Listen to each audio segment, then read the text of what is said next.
Olá a todas e todos, estamos aqui para mais um videocast. Bom, para quem está aqui pela primeira vez, a gente gostaria de apresentar, né, a nossa empresa. Eu sou Maria Cecília Piccoli, sou da Ellen Duxus Consultoria. A gente está fazendo aqui, trazendo conteúdos para vocês sobre a nossa jornada ESG. Então a gente fala em vários episódios que a gente tem aqui, que vocês podem, encontrar no nosso canal, a gente fala sobre ESG. Só que a gente tenta trazer o ESG de uma maneira bem fluida, bem tranquila, num bate-papo. E hoje a gente está aqui com uma pessoa muito especial, mas antes de eu apresentar, eu gostaria de pedir para vocês, quem não está inscrito no nosso canal, se inscrever, dá aquele joinha, que isso ajuda muito a propagar esse conteúdo, né, para outras pessoas que têm interesse no tema. Então, por favor, faça, né, essa ação aí pra gente que ajuda muito. E, antes de apresentar a nossa convidada, eu gostaria de dizer para vocês só o formato, né, do nosso videocast. É um bate-papo bem fluido, bem tranquilo.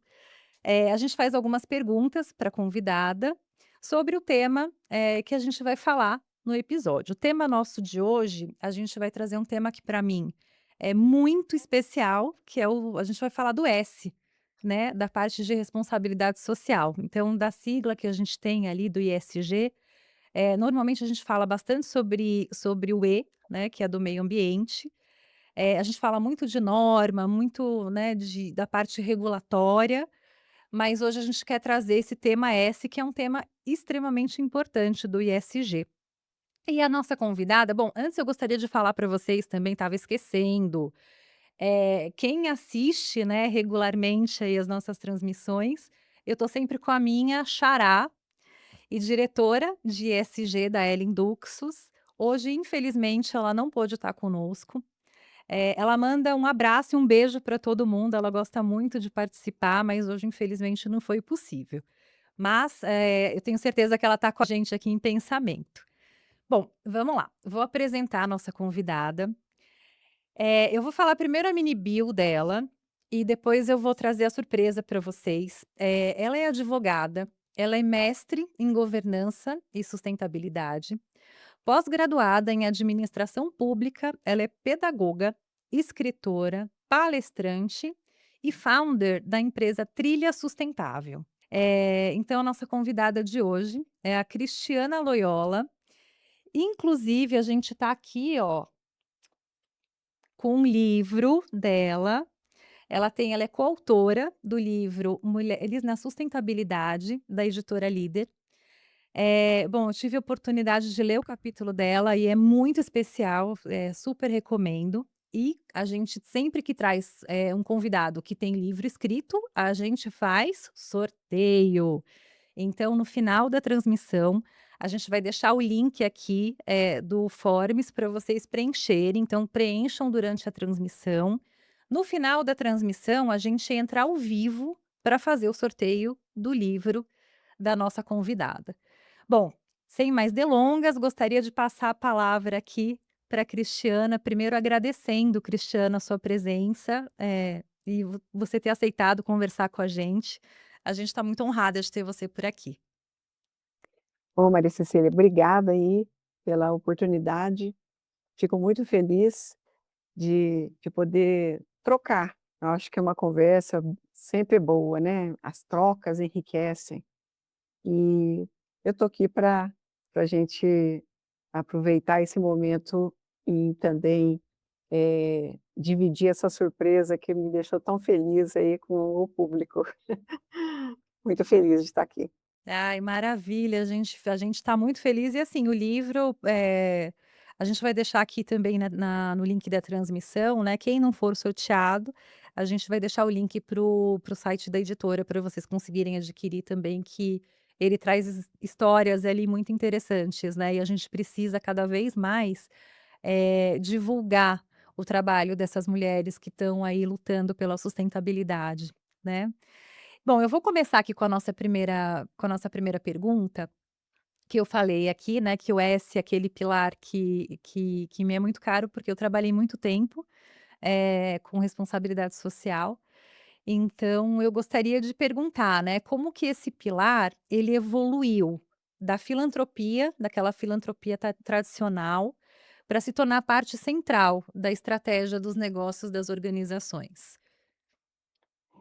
Então, Maria Cecília, eu sou daquela época, eu comecei há bem tempinho atrás, e a gente ouvia falar muito nessa questão da filantropia, né, da responsabilidade social, mas inicialmente muito filantropia, que é um modelo, né, de você fazer uma doação pontual, é um modelo reativo a uma vulnerabilidade à sociedade, de organizações não governamentais, né, as ONGs que procuram as empresas, enfim. É modelo realmente a filantropia tem tudo a ver com o modelo reativo, assistencialista, e esse pilar o S, né, ele acabou evoluindo para o quê? Para uma abordagem hoje estratégica, que gera muito, né, a questão que está diretamente ligada à geração de valor compartilhado, e gerar valor compartilhado é também, minimizar, mitigar riscos, né. Quando você trabalha de uma forma que você tem aí o lucro, é claro que uma empresa existe para ter sucesso financeiro, para ter, existência aí no mercado, na sociedade, mas ao mesmo tempo ela tem propósitos socioambientais, né, no modelo de negócio dela. Então, isso ah, gerar valor, ter uma geração de valor compartilhado, né. Eu penso no meu financeiro, mas eu estruturo uma governança que vai se preocupar, que vai se estruturar para que tenha esse olhar sempre, eh, também para o social e também para o ambiental. Hoje, né, a questão da estratégia, o S do ESG, ele é bem diferente dessa fase aí, que a empresa fazia doações pontuais, para obter muitas vezes uma boa publicidade, né, ou ainda um abatimento fiscal, dependendo dessas leis, né, de culturais e tudo mais, e enfim. E passou hoje para analisar aí as operações, o S passou a analisar como as operações mesmo da empresa, que são os impactos negativos e positivos, eles afetam a vida da pessoa. Olha como é diferente, né, quando entra no contexto da estratégia mesmo, né, de não ficar porque doação a pessoa vai embora e simplesmente, você não sabe o que ficou ali. Se a se essa doação, se ela realmente trouxe um benefício efetivo, sustentável, robusto para aquela situação vulnerável. Você não tem um acompanhamento, né, e agora a estratégia quando está junto, quando você tem a o S, mas que você está de olho ali no seu impacto, negativo e positivo, até para você trazer essa ajuda, é muito mais valoroso, porque você vai buscar envolver garantias de direitos humanos, por exemplo, na cadeia de valor, que hoje está tão, sempre foi importante, mas hoje está sendo muito mais, claro, porque o ESG veio, chegou, e aí as coisas, né, as discussões e as práticas de gerenciamento e governança eh, trouxeram um olhar bem mais, claro para essa questão.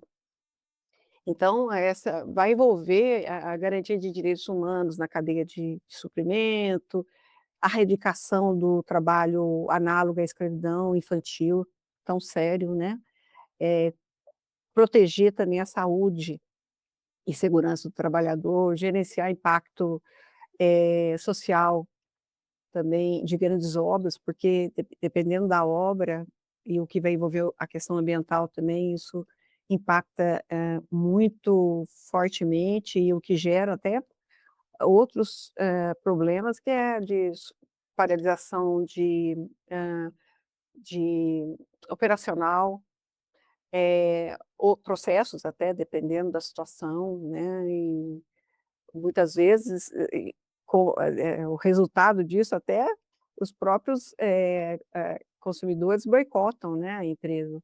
Então esse olhar está muito, muito, muito mesmo, focado aí no social e o tanto e vendo, né, o tanto que isso é importante, né. Eh, Também a questão, importante de se falar é que, atualmente, a questão da estratégia, né, os indicadores sociais que são, muito fortemente olhados no mercado, eh, atraem com isso, quando a empresa respeita essa questão do S, do ESG, ela acaba atraindo melhores talentos, eh, das novas gerações, ou sejam que hoje estão tão, assim, muito focadas, né, na em valores que realmente a empresa diz que opera e de repente não, né, que pratica, que está na cultura organizacional e de repente não está. Então está muito fortemente, monitorado nesse sentido. Então, as empresas têm esse forte, ali, desculpa, essa preocupação com os indicadores sociais, eh, e também outra coisa que o social bem conduzido traz é a redução dos custos que são tão, pesados da rotatividade do pessoal, né, de turnover, que geralmente quando não tem uma cultura organizacional muito, vamos dizer, que não é tóxica, né, que é uma boa cultura organizacional, isso esse turnover é muito muito frequente, né. Entendi. Isso Então faz quer dizer assim, o ISG ele deixou ele traz para a organização, inclusive no S, essa questão mais de gestão, é isso? sim. Enquanto a filantropia é a caridade, é É a aquela caridade, é o po é a ação é a ação pontual, né, que uhum. você vai lá, doa, vira as costas, e e aí, né, o que está acontecendo ali e a sua, né, você não sabe se o projeto foi até o fim, se esse projeto está existindo realmente até onde ele ficou de existir, vamos dizer, né, tem um percurso de né, um cronograma para ele que começo, meio e fim. E se você faz uma doação, você não sabe o que que aconteceu, né, fica ali, meio que só mesmo na questão reativa e assistencialista. Já o Aham. S, quando ele está envolvido numa estratégia, eh, organizacional, ele já tem um foco muito mais macro do problema e de olhar essa questão fortemente aí do S, né, do que Uhum. é que está sendo feito dentro da minha organização, do meu modelo de negócio, quem que eu estou impactando positivamente ou negativamente, seja, com qualquer, vamos dizer, prática e ação minha, né, no contexto onde eu estou, no meu entorno, eu tenho que ter essa preocupação. E preocupação inclusive de quem eu estou empregando, né. Recado aqui dessa questão da gestão dos stakeholders ali, né, É. como que as agendas ali que a gente fala do S, né, o DEI, quando a gente fala de cadeia de valor, direitos humanos, ela faz essa conexão, com os stakeholders, como que funciona isso? A conexão, do D, como é que é o negócio, deixa eu voltar na pergunta aqui, É, você então, falou. a conexão do DEI, dos direitos humanos e a cadeia de valor, como que elas se conectam com a gestão de stakeholders? A Continua na mitigação de risco, né, Uhum. e também na geração de valor sustentável, exatamente no contexto de quanto mais eu me preocupo hoje, em especial, por exemplo, né, em manter aí o meu quadro de funcionários, de colaboradores de uma forma a dar oportunidade para qualquer pessoa, né, a questão da diversidade está plenamente, implementada dentro da organização, né, com o olhar para quem eu tenho ao meu redor, no meu entorno, porque muitas vezes a empresa está numa região do país, por exemplo, dizendo aqui no Brasil, onde a proporção de negros é grande, e aí de repente você vai olhar e num contexto aí de oportunidades de liderança, você vê que a presença ali não é pouca, o percentual, eh, não condiz com a população local. Então isso tudo tem que ter uma certa, preocupação para que essa diversidade, a equidade e a inclusão, né, que tem, ela seja realmente efetiva, né. E não só, às vezes ali também é a questão que a gente já ouve falar muito, que está ali a presença do gênero, por exemplo, feminino na empresa, mas a desigualdade salarial para uma mesma função onde um homem está ali trabalhando também, né, no mesmo setor, tem há diferenças, né, eh, com a o gê com a mulher. Então, isso também é uma preocupação e está dentro do contexto da equidade e da inclusão, né. Uhum. E a E tem até inclusão aquela questão que, assim, às vezes, eu tenho até um nome que eu esqueci, não me ajuda se você lembrar também, é, que é a questão que, assim, que a mulher não é a mulher é interrompida muito numa reunião, por exemplo. A mulher é interrompida muito mais vezes do que o homem. A gente não consegue concluir um pensamento, porque algum homem, parafraseia aquilo que a gente está falando. Tem um nome entendi. isso, eu esqueci o nome. Eu não posso te ajudar, porque agora eu Eu não vou vou eu lembrar. vou pesquisar e vou inclusive colocar aqui na descrição depois do vídeo, porque Isso. eu acho que é interessante, né, e faz parte, então isso também é DEI. Sim, claro, claro. E mesmo que se tenha que comentar, né, é uma questão de bastante, eh, sensibilidade, né, porque hoje a gente busca nas empresas exatamente isso, cada vez mais a humanização à flor da pele. Que é importante, porque isso você tem que ter a sensibilidade de repente, se você tiver que comentar alguma coisa, que não seja naquele momento, né, a pessoa está falando, e sim depois, né. Se tiver que compartilhar alguma troca que vá somar, então que seja depois e não naquele momento, né, de que não é uma coisa, nem gentil e nem ética. A gente está falando de ética, né, também, né, quando você Uhum. está trabalhando com relações, né, relações humanas, e a gente precisa pôr o respeito e a ética à frente de qualquer coisa. Mas enfim, vamos voltar aqui que Maravilha. Não, vamos aproveitar vou aproveitar o gancho aqui, pra gente, né, a gente falou um pouquinho de DEI, como que essa conexão intencional ali da diversidade, equidade e inclusão, como que dá com essa conexão com os pilares da inovação e da competitividade? Ela pode servir como um motor para gerar valor econômico para as empresas?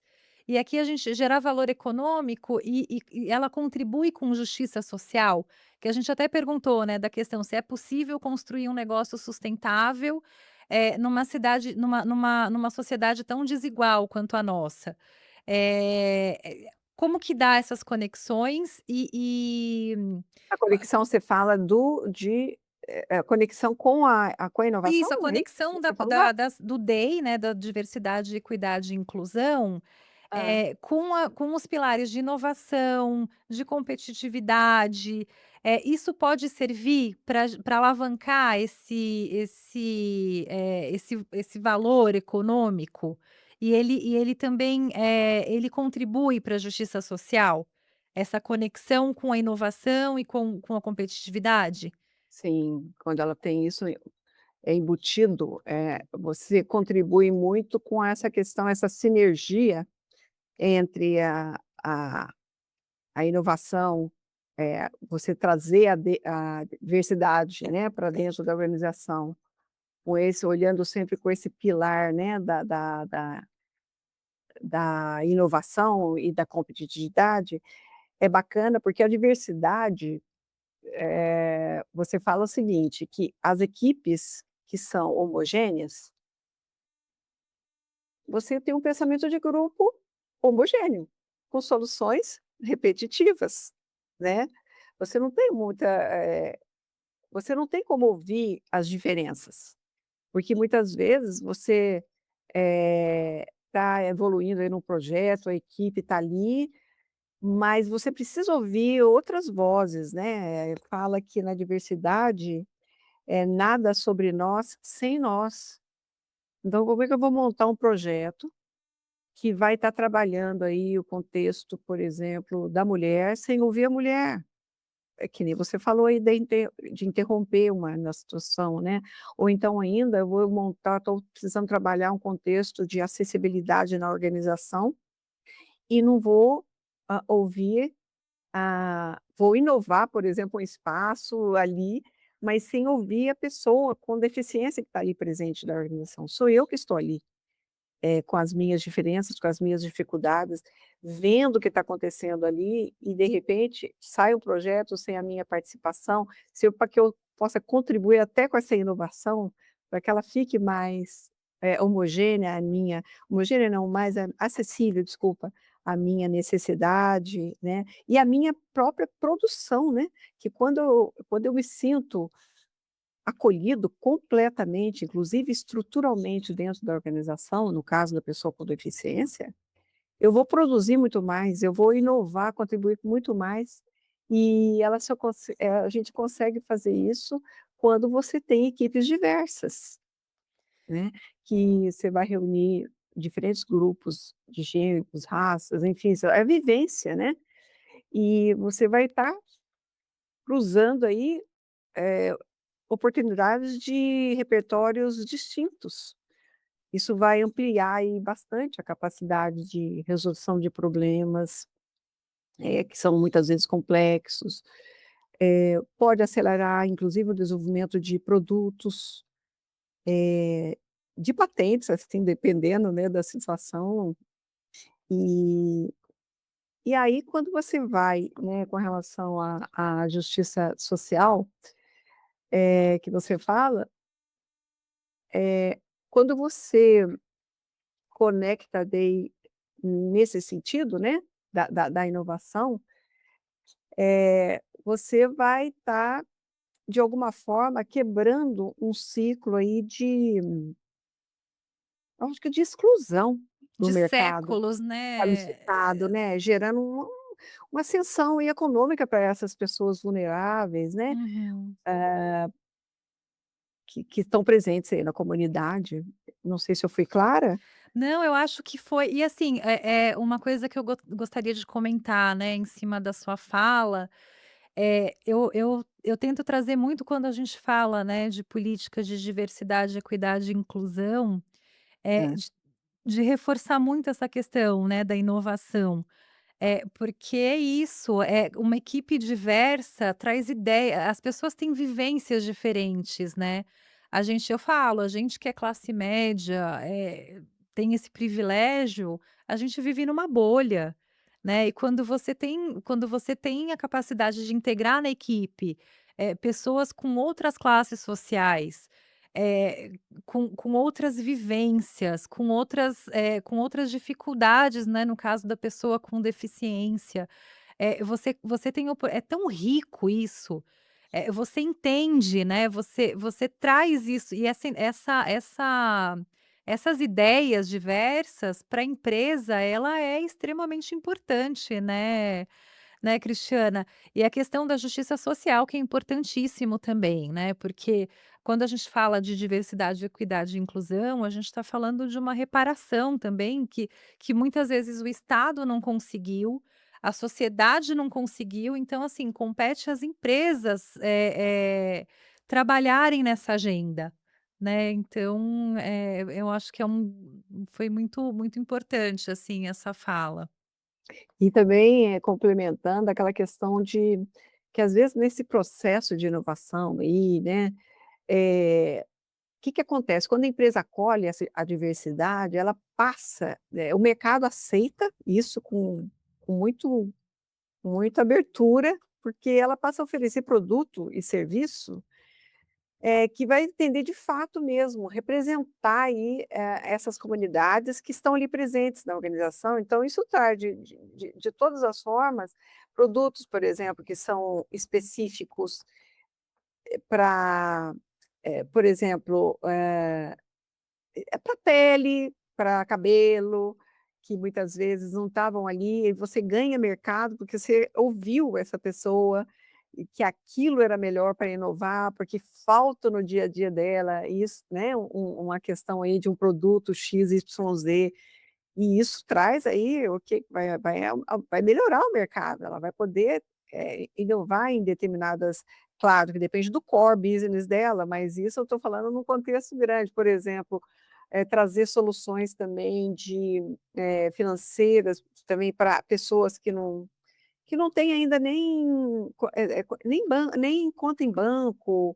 Então, quando você oferece a entrada da diversidade no contexto empresarial, né, com salários dignos e com oportunidades de fala, você vai estar trazendo, ouvindo também, ter uma oportunidade de ouvir aquilo que você de repente nem imaginava que poderia, com o seu core business, estar ali aumentando de certa forma, porque você está dando acessibilidade, e promovendo dignidade e cidadania também, e muitas vezes melhorando essa questão da situação financeira, até para quem não tem nem conta em banco, é uma pessoa que é vulnerável pra caramba, e olha só a oportunidade que a empresa dá, e de aumentar aí vamos dizer, o lucro dela, né, o salário digno dela, e de poder ouvir tantas coisas que, como eu falei, né, nada sobre nós sem nós, e isso não cabe só à pessoa com deficiência, é para tudo, é para tudo. Como que eu vou falar de algo que eu não vivencio no meu dia a dia? Eu tenho que dar lugar de fala para as pessoas, e quando eu dou lugar de fala para as pessoas, e quando eu dou oportunidade para que ela cresça na profissão, que ela chegue a um cargo de liderança, eu estou melhorando a situação financeira dela, eu estou tirando ela condição tão vulnerável e passando, né, a essa pessoa aí para uma condição, muito, que vai até atrair, porque vai virar um talento muitas vezes, com certeza, porque vai abraçar com unhas e dentes aí, uma oportunidade, a reputação, cresce também, né, para a empresa, a reputação da marca dela. Hoje, atrair talentos está difícil, e às vezes o talento está ali na pessoa vulnerável, né, Exato. em E às vezes é só em ambiente desenvolver, né, social. Cristiana?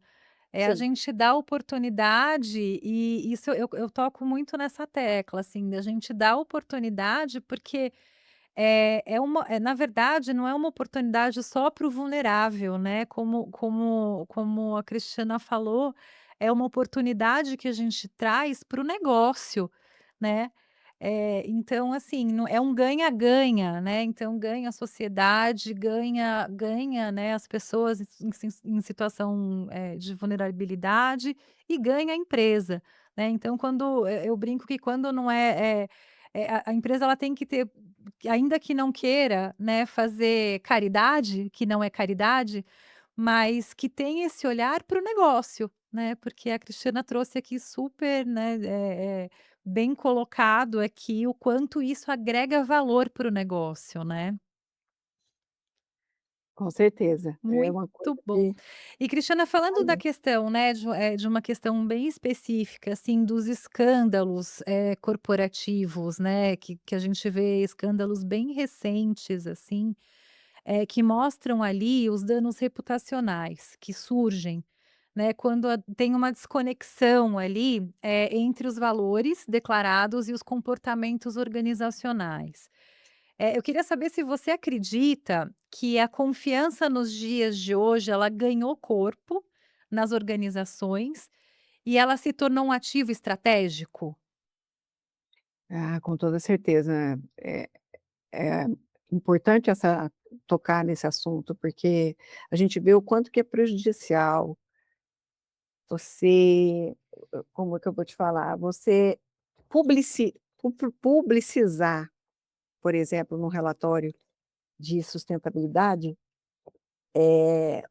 um relatório de sustentabilidade que de repente não está refletindo a operação, né, então assim, é uma coisa que acaba que, eh, gera, exatamente uma situação difícil. E você não falou em relatório de sustentabilidade, mas eu lembrei, porque você veja, né, muitas dessas empresas que estão aí com grandes problemas, se você for focar nos relatórios ali de sustentabilidade, iniciais, né, se você correr atrás dos antigos, né, que eles reportavam, que não é só né, são de vários anos atrás aí, acaba que sendo um contrassenso, né.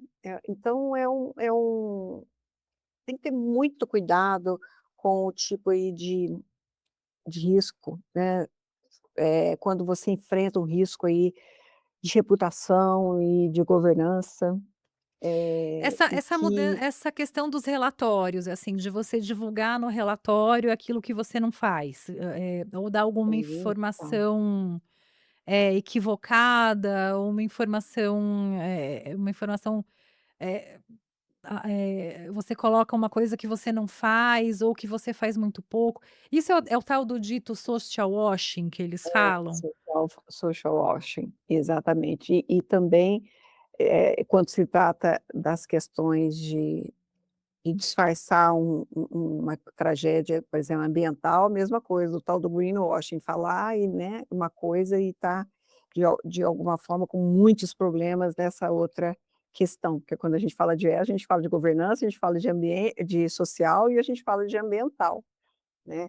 E eu acho que o que mais importa nessa questão aí da confiança, é quando você tem uma cultura organizacional bem robusta, né, e super transparente no sentido aí de você, trazer, primeiro de forma fática, ou seja, os seus stakeholders, as suas partes interessadas, que inclusive são quem está mais próximo de você, que são os seus colaboradores, ou então aqueles que estão na sua cadeia de valor, que são, né, N aí, partes interessadas.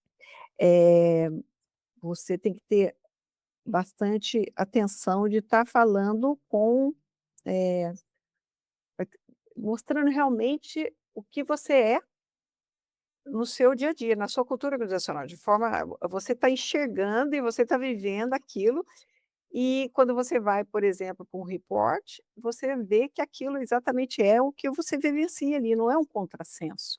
Então passa a ser uma empresa que mostra total confiança, adesão, fidelização, o nível de talentos, de presentes, o percentual de talentos presentes nessa organização deve ser provavelmente muita gente correndo atrás de trabalhar com elas, melhores empresas para se trabalhar, né, eh, e também, a questão da próprio mercado, né, as ações passam a valer mais, né, essa questão aí, Até para o investidor, né, isso é investidores, uma atração ali, empréstimos, né. né, por isso que é estratégico, né, para as Exatamente, porque a gente não organizações. falou sobre isso, né, o quanto que a confiança meio que, ela é problema sério quando ela é quebrada, né, quando a confiança é quebrada, né, então, as empresas confiáveis mesmo, que têm aí a confiança como um cimento, né, dentro desse contexto, aí, organizacional, elas atraem capital mais barato, elas retêm clientes que são fiéis, como eu falei, né, clientes, colaboradores, e a reputação delas, né, tá ali, vamos dizer assim, com foco bonito, então o que amortece aí qualquer tipo de crise, dá tempo, né, de resolver as questões, porque tem transparência no lidar, no gerir, na sua governança, a estrutura é uma estrutura de governança bastante, robusta, conforme, como a gente fala, né, porque tem a ver com compliance também, com a estrutura dela é uma estrutura, que traz aí exatamente isso que você está me perguntando, que é a confiança, né, Aham. desde a parte estrutural de governança, que é o mais Exatamente. E importante. que é muito importante, né, assim, eu brinco aqui com a nossa diretora que, né, toda vez que fala de governança, meu olho brilha também, porque é bastante o foco do meu trabalho, né, mas é isso, a gente inclusive não significa que a empresa não vai errar e que os problemas não vão aparecer, mas você consegue ter os subsídios ali que você necessários para você enfrentar aqueles problemas, né, isso é transparência, né. Isso é realmente é o que eu acho que vale mais, né, porque para você chegar nessa, vamos dizer, a sustentabilidade, ela pede resiliência muitas vezes. Você não chega, é uma coisa que é de médio, né, e tipo, é longo prazo. Tudo que é de curto prazo é humanamente impossível, você está lidando com processo, com estrutura, com governança, com mercado, com pessoas, gerindo, né, muita coisa para você, meio ambiente, você vai estar ali trabalhando aí constantemente em cima de estar sendo conforme no mercado, né, seja na questão ambiental, seja na questão social e de governança. Então, essa empresa não tem que estar, ela tem que estar preocupada com essa robustez mesmo da cultura organizacional dela, da estrutura dela, e eu acho que porque toda pressa é inimiga da perfeição, né, se a empresa e isso também é uma coisa que é importante, que as pequenas e médias empresas, que é um percentual no país imenso, né, um percentual robusto de pequenas e médias empresas presentes, eh, elas muitas vezes ficam em dúvidas com essa presença aí do contexto da governança, do social e do ambiental, sendo que é uma empresa pequena, que é uma empresa que não tem uma estrutura, robusta de recursos humanos e muito mais, está buscando a inovação, está buscando competitividade, sair do empreendedorismo recente muitas vezes e: "Puxa, o que que eu vou fazer com essa questão de ESG?", que fica muitas vezes em dúvida, né. E dá para fazer, né, a gente tem inclusive um videocast que é convidada a ser a gente até brincou, né, o salão de beleza também pode ter o ESG implementado, né, então tem questão de uso de água, tem a questão ali de salários, assim, quantas pessoas ali não são PJ, que não a questão do salário digno, então tem essas questões também que são para pequenas empresas, para pequenos empreendedores ali que podem também ter esse olhar, né. Sim, eu digo que em algumas palestras que eu dou, que a gente tem que se preocupar, ainda mais uma pequena empresa, que o recurso que tem ainda não é um recurso, né, estão correndo atrás muitas vezes tudo, é onde a mão alcança. Porque às vezes o core business que você, né, o seu modelo de negócio está ali, e se você tem um olhar, um ouvido atento, um olhar atento para o social que está ali do seu lado, ao seu redor, dos seus próprios poucos que sejam os funcionários, mas se você tem esse olhar, para alcançar aquilo que você pode alcançar, o que dá para alcançar. E às vezes está realmente assim, como eu disse, está tão perto e está tão longe, porque a pessoa está ali ligada numa vibe ali de correr atrás de de suprir, vamos dizer, várias funções ao mesmo tempo e não consegue enxergar, às vezes, que aquilo ali, ó, que está de repente, tá gastando além do que devia. Você pode Conta de luz, falou tudo, pode conta de luz, né. economizar na conta de luz, né, É, isso já ajuda muito a nossa agenda, né.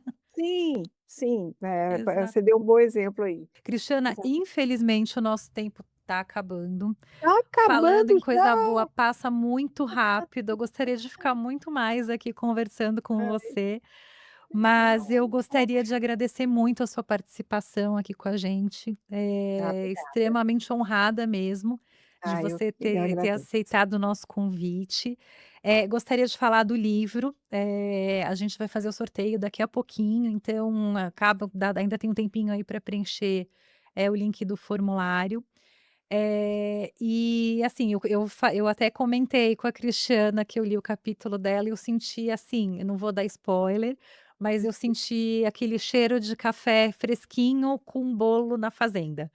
Então, ele me tocou muito, inclusive, assim, por questões, né, por as questões sociais que ela trouxe ali no capítulo dela, mas que eu vou deixar aqui, o gostinho para vocês lerem, porque é muito interessante.